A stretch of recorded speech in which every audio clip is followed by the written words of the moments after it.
ऐसे पैसे बढ़ तो नहीं रहे ना। नहीं, अगर एक काम के लिए हम जमा करना चाहते हैं। फर्ज कीजिए कि पैसे एक एतबार का नाम है ना। मैंने पैसे लेके जमा कर लिए। फर्ज कीजिए, मैं फल की मिसाल देता हूँ। मुझे कल जो है 12 किलो यानी 12 दर्जन केले चाहिए। अब मैं उठा के केले जमा करना शुरू कर दूँ, क्या होगा? ख़राब हो जाएंगे। केले ख़राब हो जाएंगे।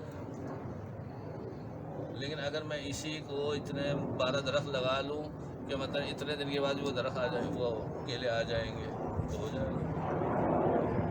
यानी कि सर्कल में लाना उस चीज़ को। पैसे को आप तो rotate पैसा उठा के बाउंड कर रहे हैं, पैसे को कारोबार में लगा दीजिए कि उसके बाद इस तरह मुझे मिल जाएगा, तो इजाफी मिल जाएगा आपको। साइकिल।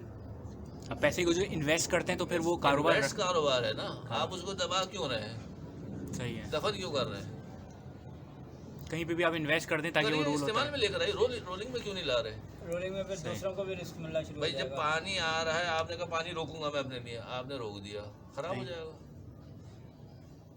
आप पानी को निकालना शुरू कर दीजिए, आगे बढ़ाते रहना शुरू कर, और ताज़ा आना शुरू हो जाएगा। सही है।